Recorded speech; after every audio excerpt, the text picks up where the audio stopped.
வணக்கம் நண்பா. TNSTC latest செய்திகள். ஓய்வூதியர்களுக்கு ஊதிய ஒப்பந்த பலன் வழங்க அரசிடம் நிதி கேட்கக்கூடாது. போக்குவரத்து துறை செயலர் உத்தரவு. ஓய்வூதியர்களுக்கு ஊதிய ஒப்பந்த பலன் வழங்க அரசிடம் நிதி கேட்கக்கூடாது என போக்குவரத்து துறை செயலர் பனீந்திர ரெட்டி உத்தரவிட்டுள்ளார். இது தொடர்பாக போக்குவரத்து ஓய்வூதியர்களுக்கு ஓய்வூதியம் வழங்கும் அறக்கட்டளைக்கு அவர் அனுப்பிய கடிதத்தில் கூறியிருப்பதாவது: போக்குவரத்து கழகங்களில் கடந்த 2019 செப்டம்பர் முதல் 2022 ஜூலை மாதம் வரை ஓய்வு பெற்றவர்களுக்கு 14வது ஊதிய ஒப்பந்தத்துக்கான பலனை வழங்கும் வகையில் ஓய்வூதிய தொகையில் திருத்தம் மேற்கொள்ளப்பட வேண்டும். இவர்களுக்கு ஓய்வூதிய நிலுவைத் தொகையை நிர்வாகக் குழுவின் ஒப்புதல் பெற்று ஓய்வூதிய அறக்கட்டளையின் நிதிநிலைக்கு ஏற்ப தவணை முறையில் வழங்கப்பட வேண்டும். இந்த தொகையை வழங்க அரசிடம் இருந்து நேரடியாகவோ மறைமுகமாகவோ நிதியுதவியை கோரக்கூடாது.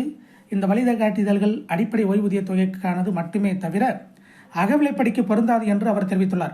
இந்நிலையில் அரசின் உத்தரவுக்கு ஓய்வூதியர்கள் எதிர்ப்பு தெரிவித்துள்ளனர். இதுகுறித்து ஓய்வூதியர்கள் சங்கத்தினர் கூறும்போது, 2003 ஏப்ரல் மாதத்துக்கு பிறகு ஓய்வு பெறுவதற்கு ஓய்வூதியம் வழங்கப்படுவதில்லை.